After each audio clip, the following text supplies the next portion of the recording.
Bonjour. Bonjour Adrien. Vous êtes député La France Insoumise de Seine-Saint-Denis. On va parler avec vous de l'actualité parlementaire, bien sûr, le sort de la loi immigration. Elle agite en ce moment même le gouvernement, puisqu'une nouvelle réunion est organisée dans quelques instants à Matignon avec les représentants du parti Les Républicains. Si un accord est trouvé entre la majorité présidentielle et LR, vous vous inclinerez, vous reconnaîtrez cet accord et sa validité? Comme parlementaire, s'il y a une majorité, s'ils arrivent à faire une majorité, moi je voterai contre, mais je respecterai ça. Le fonctionnement des institutions a été conforme à l'idée que vous vous en faites. Il n'y aura pas lieu à polémique, à débat.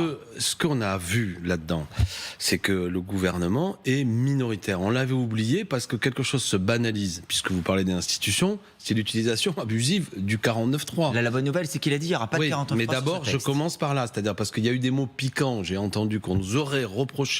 Il y a Lebrun Pivet, président de l'Assemblée nationale, Madame Borne, première ministre, disant que nous refuserions le débat, que c'est scandaleux. Alors que les mêmes concernant le budget, c'est-à-dire que ce qui fait tout notre quotidien, les services publics, les investissements publics, tout ça, on ne peut pas en discuter. 49.3, 49.3. Et là, quand il y a un texte sur lequel, moi qui suis contre, je vote contre, c'est-à-dire je demande le rejet, je ne souhaite pas qu'il y ait... Oui, mais assumez, vous avez voulu J'entends bien le rejet du texte. Voilà. Donc, non, voilà. mais je l'ai dit plusieurs fois en reprenant la chanson du rappeur Orelsan, simple et basique, je suis pour rejeter ce texte, il y a une motion de rejet, je la vote. N'allons pas chercher là-dedans, je ne sais trop quel reproche qui nous est fait. Après, qu'est-ce que c'est qui va se passer? Alors là aussi, peut-être j'anticipe certaines de vos questions. Il y a une commission mixte paritaire. Oui, les 7 députés, les 7 sénateurs qui vont discuter du texte. J'invite chacun à noter que quel que soit, même si on avait fait 15 jours de débat, tout se serait terminé par une commission mixte paritaire. Oui, parce que c'est à peu près le cas sur chaque texte, parce que de toute façon, non mais c'est les institutions.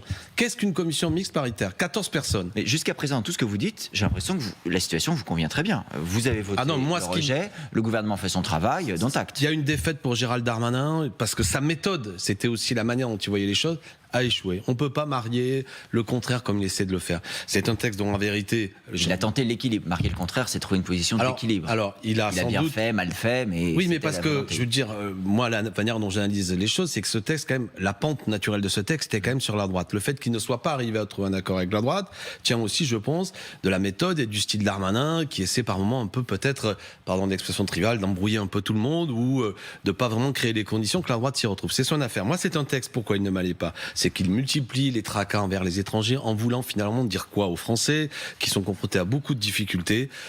Le principal responsable de vos problèmes, c'est l'étranger. L'étranger menaçant, l'étranger profiteur, l'étranger resquilleur, l'étranger qui vous met en danger, etc. etc. Bon, si in fine, il y a un accord entre le gouvernement et LR, là, dans les réunions de ce matin, dans la fameuse CMP qui se réunira lundi, vous n'aurez pas gagné grand-chose, parce qu'il y aura un texte, et il y aura un texte qui sera à droite, qui sera proche de celui du Sénat, proche de tout ce que vous combattez. Mais moi, je ne peux gagner qu'avec la force que m'ont donné les électeurs. C'est-à-dire que nous sommes actuellement 75 insoumis, 150 avec la NUPES, et nous nous battons dans ces conditions. Mais le gouvernement lui-même est minoritaire, et en vérité, on voit bien, aujourd'hui, c'est un gouvernement qui va s'allier avec une droite dure pour durcir un texte sur l'immigration. Avec quelle idée derrière? Sans doute, si j'étais bon prince, de vouloir siphonner l'électorat RN en se disant on parle un peu comme le RN. Je rappelle quand même que M. Darmanin, lors d'un débat, Mme Le Pen avait dit qu'il a jugé trop molle. J'ai vu l'autre jour Mme Nadia, et je ne sais pas si ça parle français, une dame, qui est une collègue, qui est députée, membre du gouvernement, qui a eu une discussion il y a 2 jours avec un collègue RN, là c'était sur le plateau d'LCP, elle lui a dit mais ce texte, nous vous le tendions sur un plateau d'argent et vous l'avez refusé. C'est-à-dire que une membre du macroniste, on va dire les choses comme ça, quand elle parle à quelqu'un de l'extrême droite, elle lui dit on vous tend un texte sur un plateau d'argent. Oui, on voit bien qu'ils veulent créer... Vous avez le soutien du RN sur la motion de rejet, Alexis Corbière. Donc il y a des votes, des soutiens, c'est le jeu parlementaire aussi. Alors, que vous le dites comme ça encore, ça me va. Mais comme beaucoup de choses ont été dites... C'est la vérité. Non, mais il a été dit que nous passions des annonces. Je tiens à rappeler que 42% des votes des textes de Renaissance, c'est-à-dire les macronistes, sont votés par le RN. 42%. Nous n'en votons aucun. C'est-à-dire, quand j'entends dire, Madame Borne, que nous passons des alliances, la même ne fait pas des sauts périlleux arrière ou en avant dans des cerceaux enflammés pour mettre le spectacle, quand tout simplement 42% de ces textes sont votés par le RN. Donc il n'y a pas eu d'alliance entre la France insoumise et l'extrême droite. Ça, c'est un vocabulaire, un élément de langage gouvernemental. Nous sommes comme nous avons voté contre. Ce gouvernement a subi une défaite parce qu'il est minoritaire. Et les Français doivent d'un seul coup se dire, revenir à la discussion que vous pointiez au début, Nous avons des institutions qui permettent à un gouvernement minoritaire d'agir, d'imposer des 49.3. Cela ne va pas. Et je crois qu'une des conversations qui devra venir un jour, c'est changer d'institution, vous le savez. Je suis pour une 6e République et qu'il n'y ait pas cet outil antidémocratique pour imposer des choses qu'ils ne veulent pas. Faudra-t-il en revenir aux urnes? On verra tout ça. Les Français devront s'exprimer. Sur la CMP, Alexis Corbière, soulignons quand même que la France insoumise est représentée. Vous aurez l'une de vos 1 sur 14. André Torrenia, oui, en fonction de votre poids politique. Bien sûr. Non, mais ça. C'est pas illégitime. Ah ben il n'y a aucun problème. Voilà, donc l'opposition est représentée dans la CMP et elle pourra dire ce qu'elle a à dire, faire ses propositions, raconter ce qui s'est passé. L'opposition, c'est la France insoumise qui représentera toute la NUPES. Il y a 2 sénateurs PS. Oui, qui sont a priori aussi de gauche. Mais bien entendu, avec lequel nous allons agir. Mais là aussi, si vous voulez, on peut même décliner 14. Il y a à peu près 4 Renaissance. Il y a 2 droites classiques. Il y en a 2 centristes, modem centristes. Ça fait 10. Un Rassemblement National, 2 sénateurs PS et un France Insoumise. Donc, oui, voilà, et avec le Sénat, bien sûr. Non, mais je veux juste vous faire remarquer que voulez-vous me faire remarquer ? On peut contester les institutions, mais là, elles représentent la diversité du Parlement, en l'occurrence cette CMP. Oui, est-ce que vous pensez que ce qui est majoritaire aujourd'hui dans le pays, c'est la droite et Renaissance? On est en démocratie représentative, il se trouve que les Français ont voté. Oui, avec le Sénat. Mais c'est pas grave, je trouve que le Sénat... Non, mais là, on s'embarque sur beaucoup de discussions parce que le Sénat est un miroir déformé de la société. Mais qu'importe. Vu que la France Insoumise fait à 0 sénateur, je tiens à le dire. Au Sénat, la France Insoumise en a 0. Oui, mais là, ça nous amènerait trop loin. Oui, mais vous dites que c'est les avec vos partenaires de gauche. Non, c'est pas seulement les relations, c'est qu'aussi nous n'avons pas de grands électeurs. Donc un parti qui fait 22%, il a 0 au Sénat. C'est dire combien c'est démocratique. Ou ça veut dire aussi que parfois il fait des fautes de stratégie politique. Mais bon, on en reparlera plus tard. Revenons au texte. Oui, vous le contestez, mais il y a beaucoup à dire. On a 0. Chacun se dira, c'est bizarre, une instance qui représente les Français. Le Front National y est très faiblement représenté. Mais pareil pour le Front National. Vous voyez, on va prendre l'exemple de Madame Le Pen, qui quand même est un grand courant, vous ne le contesterez pas. Je sais pas combien sont de sénateurs aujourd'hui, 3 ou 4. Donc vous pensez qu'une instance qui représente les Français, c'est 0 pour 22% Mélenchon et 3 ou 4 pour Madame Le Pen. Et vas-y, roule ma poule. Et ça représente la France. Soyez prudents, il y a 10 ans, elle avait 2 députés, elle en a 88 aujourd'hui. Je ne souhaite pas qu'elle progresse. Allons-y. Pour la suite, s'il n'y a pas de compromis dans cette fameuse CMP, Emmanuel Macron a dit le texte sera abandonné. Bonne idée. S'il y a un accord en CMP, il a dit il n'y aura pas de 49.3. Bon, en gros, il dit quand même que des choses qui doivent être du miel à vos oreilles. C'est fantastique de l'entendre dire tout ça. Vous voulez?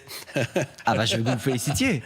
Non, mais qu'est-ce que vous voulez que je vous dise? Cet homme, quand il subit une défaite, au bout d'un moment, il comprend qu'il ne faut pas qu'il en rajoute. Et quand les choses vous échappent, feignons de les organiser. Vous savez, c'est un axiome politique qui vient de Machiavel. Bon, je veux dire, il a subi une défaite. Il va pas en subir une autre. Il a compris qu'aujourd'hui, il n'arrive pas à sceller. Mais peut-être qu'ils vont y arriver. Moi, là-dessus, je ne lis pas dans les boules de cristal. Avec la droite, il est en grande difficulté. Il a abusé, plus qu'abusé du 49.3. Et il se dit que sur un texte comme ça, il peut pas. Bon, on va voir ce qui va se passer. Je veux dire, c'est quelque part. Après, beaucoup de choses, à mon avis, sont en train d'avoir lieu. La fin, un peu... du macronisme triomphant. Là, on rentre, on va le voir sans doute dans les contradictions, les candidats qui vont apparaître à partir de 2024 dans la préparation de la présidentielle 2027. Ça peut sembler loin à ceux qui nous écoutent, mais on est rentré dans ce moment-là. Je pense d'ailleurs la manière dont la droite a cherché à défaire Gérald Darmanin est aussi sans doute parce qu'ils veulent... Pour l'affaiblir pour 2027, vous pensez? Il y a sans doute beaucoup de jeux qui, pour un homme comme moi, apparaissent comme complexes, ou du moins pas toujours décelables, mais qui sont là-dedans. Un affaiblissement d'Emmanuel Macron. Lui, il a peu d'outils entre les mains pour pouvoir agir. Bon, très bien. Il dit qu'il va pas l'imposer par 49.3. Il est raisonnable, parce qu'il sait très bien que s'il le fait, il accélère encore plus la crise politique. À nous, la gauche, la NUPES, la France Insoumise, de préparer la nouvelle période qui vient, de voir comment nous sommes ordonnés par rapport à ça. Réclamer la dissolution aussi, vous êtes de ceux qui réclament la dissolution? Moi, il y a ce qui me pose problème dans la phrase de réclamer la dissolution. Disons-le d'abord, nous ne craignons pas de retourner aux urnes. Après, le problème, c'est que moi qui suis contre les pleins pouvoirs, si je puis dire, de la Ve République, ça me pique un peu par moment de considérer que tout devrait bouger sauf le président de la République. Avouez que ce serait un peu piquant. S'il y a un problème politique, sans faire injure au président de la République, c'est quand même lui le principal responsable. Et donc, quelle conclusion vous en tirez? Ce serait bien que lui démissionne. Si on retourne aux urnes, pour quelle raison? Le seul personnage qui devrait être préservé, c'est le président de la République. Vous demandez la démission du chef de l'État? Non, ce que je suis en train de dire, c'est que retourner aux urnes... Clair, oui ou non? Non. Non, c'est très clair ce que je dis. Je n'ai pas de problème à retourner aux urnes. Maintenant, je ne demande pas à ce que le président de la République utilise ce qu'il y a d'autoritaire de la dissolution. Et je dis quand même, il ferait le choix. Pourquoi pas de rebrasser politiquement? Il s'honorerait, si je puis dire, à tout rebrasser et à dire, vous comprenez? Ce qui m'agace parfois dans le caractère de la dissolution, c'est une arme autoritaire du président qui consiste à dire, ça va bouger, mais moi je bouge pas. Voilà ce que je suis en train de dire. Et par ailleurs, c'est pas que je réclame, mais si M. Macron faisait le choix de démissionner et d'ouvrir une nouvelle élection, nous prenons. Mais vous comprenez, je ne suis pas dans lancer des mots d'ordre un peu abstraits. Vous ne réclamez pas si d'aventure ça arrivait. Non, mais parce que je sais bien qu'il ne le fera pas. De toute manière, il est irresponsable. Il fait ce qu'il veut. Donc de toute manière, il n'y a rien au-dessus de lui. Alors, c'est pas la parole d'Alexis Corbière qui, je crois, le contraindra à ça. Je crois que je vous rejoins sur ce point. C'est pas gentil. Sur la dissolution, Alexis Corbière, l'une des craintes aussi qui peut apparaître, c'est le risque qu'elle profite, si elle avait lieu, au Rassemblement national. Jordan Bardella a dit très clairement cette semaine qu'il était prêt à devenir Premier ministre de cohabitation. Est-ce qu'aujourd'hui, le grand gagnant de cette séquence n'est pas de toute façon le Rassemblement national? Moi, il faut arrêter pour les gens comme moi de répéter tout revient au Rassemblement national, ce sont les grands vainqueurs, etc. Moi, j'agis politiquement. Je pense encore à la disponibilité pour que ce soit nous, notre camp, qui puissions être, si d'aventure on retournait aux urnes, la force qui l'emporte et qui peut bloquer le Rassemblement national. Une fois que j'ai dit ça, je suis bien conscient qu'il y a un moment politique. Ce que je disais tout à l'heure, c'est ça qui m'a amené à une opposition irréductible avec ce texte. Quand vous organisez 15 jours de discussion sur le terrain de l'immigration, en organisant des surenchères, évidemment que vous vous placez sur le terrain idéologique du discours du Rassemblement national. Sans même ces 15 jours qui n'auront pas lieu, les idées du RN progressent dans le pays. On peut se cacher derrière son petit doigt et dire non. C'est une réalité. C'est un peu ce que j'étais en train de dire, mais j'étais en train de déceler qui en est responsable. Alors, moi, ma thèse, si vous voulez, c'est qu'en plus, sans être pompeux, le gaullisme, c'est fini. Ce qui était l'électorat populaire de la droite, qui caractérisait la droite française depuis la Seconde Guerre mondiale, cet électorat populaire qui votait à droite, souvent maintenant a glissé vers le Rassemblement national. Donc c'est moins qu'un électorat populaire qui avant votait à gauche est parti vers l'extrême droite, qu'un électorat populaire de droite aujourd'hui vote Rassemblement national. C'est indiscutable que le parti de Marine Le Pen aujourd'hui est en train d'occuper une place de plus en plus importante en raison d'une décomposition de la droite. Et je le dis, attention, des dirigeants de droite, ils en feront ce qu'ils voudront, aussi d'une surenchère d'être toujours plus à droite et en quelque sorte, croyant combattre Madame Le Pen, alimentant véritablement le fait qu'elle a raison, qu'il faut être dur, que c'est l'étranger responsable, ce que je disais tout à l'heure. Par exemple, soyons raisonnables. Oui, je le dis, il faut régulariser les travailleurs sans papier.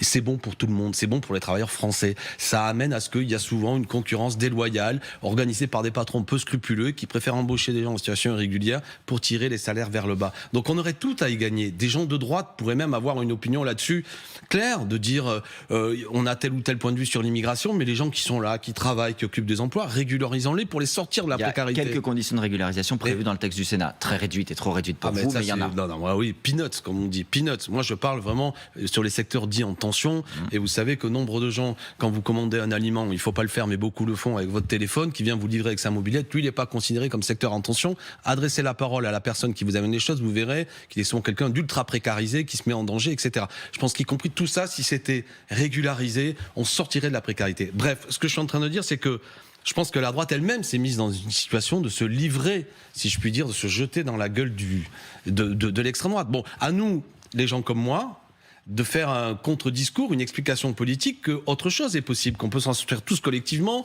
J'évoquais tout à l'heure des réformes d'institutions, le partage des richesses. On va parler COP28, la crise écologique, que les vraies conversations sont là. Oui, mais sur les oppositions, vous avez souligné tout à l'heure, j'insistais sur la formule, le RN a soutenu la motion de rejet déposée par la NUPES, en l'occurrence. Et elle soutient 42% des textes du gouvernement. Bon.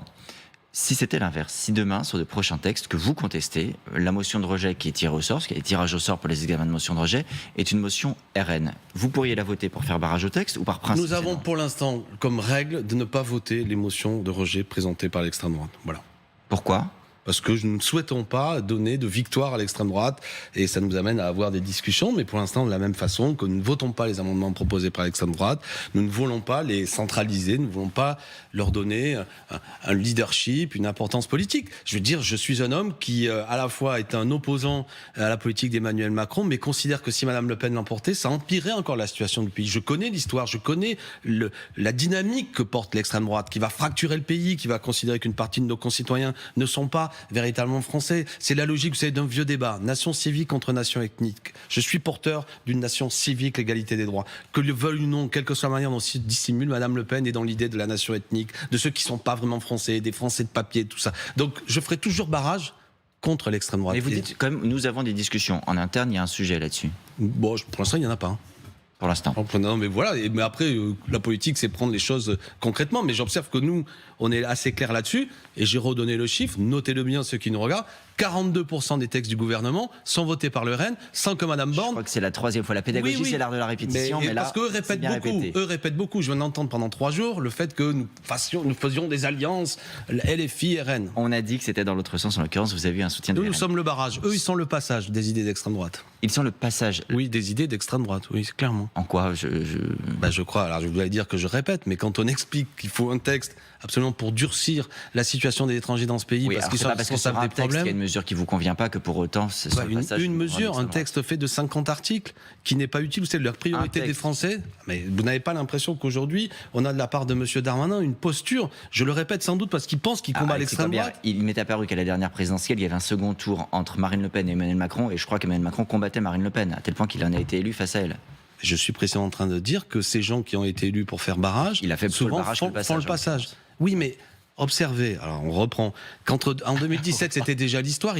Monsieur Macron est censé. Il est élu au second tour, non pas par adhésion à son projet, mais d'abord dans un rejet de l'extrême droite. Le problème, c'est que la manière dont il s'y prend alimente l'extrême droite, à tel point qu'elle n'a jamais autant progressé que sous Emmanuel Macron. À tel point, monsieur Ginde, qu'il est possible qu'en 2027, elle gagne. Donc le barrage, aujourd'hui, est un passage. Le problème, c'est pas seulement le bulletin, c'est d'abord le climat culturel. Et je peux même rajouter aussi, ce qui fait passage aussi, c'est l'environnement médiatique aujourd'hui, notamment de certaines chaînes, de certains groupes de presse. Je cite notamment le groupe Bolloré, mais qui alimente en permanence une conversation xénophobe. C'est insupportable. Beaucoup de gens le voient. Mais il y a beaucoup de gens aussi, en raison, il y a aussi des attentats qui ont lieu, d'une inquiétude, qui vivent dans un climat d'angoisse complètement et qui oublient ce qui est leur quotidien, à savoir l'inflation scandaleuse, la détérioration des services publics. Et c'est ce que j'appelle le grand remplacement, mais le grand remplacement de la conversation. C'est-à-dire qu'on ne parle plus du quotidien, de vous et moi, les prix qui ont augmenté, l'urgence écologique, on va en dire 2 mots, sans doute sur la COP28. Ça, je veux dire, il est possible que nos enfants ne voient même plus la Camargue à hauteur de 2060. Bon, ça, on n'en parle pas. Par contre, on va augmenter les droits d'inscription des étudiants étrangers, on va réduire la possibilité du statut d'étranger malade, parce que ça, ce serait soi-disant la priorité. C'est là où je pleure, si je puis dire, politiquement, en disant, mais vous détournez les choses. J'entends que vous avez envie de parler COP, on en dira un mot, bien sûr. Oui. Je voudrais aussi vous entendre sur, alors peut-être que c'est du bruit médiatique, mais il y a quand même des gens qui sont directement concernés. Il y a eu une intrusion dans une crèche du Val-de-Marne. Bien sûr. Les mais je veux parler de ça aussi. Assez peu clair, mais de ce que l'on en sait à ce stade, un homme a réussi à rentrer dans le bureau de la directrice, il avait un couteau, une lame de 15 cm, il aurait proféré des insultes antisémites, t'es une juive, t'es une sioniste, on va venir à 5 te violer, te découper comme ils ont fait à Gaza. Est-ce qu'aujourd'hui il faut craindre, est-ce que vous craignez plus globalement pour la sécurité de nos compatriotes de confession juive ? Bien sûr, non mais il y a de l'antisémitisme dans le pays, il est là, il faut y dire non, fermement, clairement, les moyens de police doivent être mis en œuvre. Qu'est-ce qui peut empêcher qu'un drame se produise, qu'un homme comme celui-ci aille ? Moi j'ai vu ça déjà. Une crèche, je ne sais pas comment, j'ai écouté sur votre antenne d'ailleurs, l'homme serait rentré jusque dans le bureau de la directrice de la crèche avec un couteau, donc tout ça, on peut, moi qui ai des enfants et de ceux qui nous écoutent, qui en bas âge, normalement les crèches on peut pas rentrer comme ça, bon, on peut sécuriser un peu. Après il va de soi que la police doit être, elle l'est, extrêmement mobilisée, et il faut de la police devant les crèches, par exemple. Non, je veux dire, il faut créer des conditions. Normalement, est-ce qu'il y a un SAS, une possibilité dans tous les établissements qui accueillent les jeunes enfants ? Il me semble que c'est le cas, des établissements que je connais et des villes dont je suis député. On va analyser les conditions dans lesquelles tout ça s'est produit. Mais au-delà de vous demander de réagir, je ne sais pas dans quelles conditions que ce dossier horrible a pu avoir lieu, il va de soi que nous devons envoyer un message de solidarité en direction de nos concitoyens de confession juive qui sont inquiets. Là, je rappelle qu'on a assassiné des enfants dans une école juive, on a assassiné des clients et des commerçants dans une épicerie juive en France. En France. Et ne pas oublier aussi, rien ne s'oppose et tout, qu'il y a aussi un climat d'inquiétude chez certains de nos concitoyens de confession musulmane, parce qu'il y a aussi des insultes racistes qui ont lieu. Donc nous devons, nous, faire nation, ne pas opposer les uns aux autres, dire que nous sommes tous dans notre commune humanité par rapport à ça. Aussi, Alexis Corbière, accepter qu'il faut sécuriser encore davantage notre société sur un sujet qui n'a rien à voir. Il se trouve qu'il y a eu, dans des circonstances là encore assez particulières, une élève de 12 ans dans un collège à Rennes qui a brandi un couteau, là, une lame de 17 cm, menaçant de faire comme à Arras, ce sont ses termes. Alors, après examen psychiatrique, il se trouve qu'elle a été hospitalisée. Il y a quand même une question, qu'est-ce qu'un couteau de 17 cm fait dans une salle de classe ? Est-ce que ça veut dire que demain, la société qui nous attend doit être plus sécurisée partout ? y compris pour éviter que des couteaux se retrouvent dans des crèches et des collèges. Alors, moi, ça m'a fait penser, je crois que c'était en février 2023, à Saint-Jean-de-Luz, une professeure d'espagnol assassinée par un de ses élèves d'un coup de poignard, d'un élève qui manifestement après a été considéré comme ayant perdu tout jugement, un état psychiatrique extrêmement détérioré. Là, il semble, là aussi on réagit tous les deux sur la base des éléments qu'on a entendus hier soir, de ce qu'a dit monsieur le procureur, que 12 ans, c'est très jeune, mais l'enfant était particulièrement perturbé. Donc d'abord, c'est pas un à côté, mais se rappeler que les psychologues scolaires aujourd'hui est une profession de moins en moins, où les postes sont moins en moins pourvus. C'est un psychologue scolaire pour 1500. Ce qui interpelle, c'est le couteau aussi. 1500 gamins. Il y a des motivations psychiatriques, là, ça semble effectivement incontestable. Ce que je veux dire, c'est que moi, je suis prof de lycée professionnel, m'est arrivé d'avoir des élèves très perturbés, agités, même rentrant des armes dans ma classe. Bon, il faut qu'il y ait l'environnement pour qu'il y ait l'accompagnement.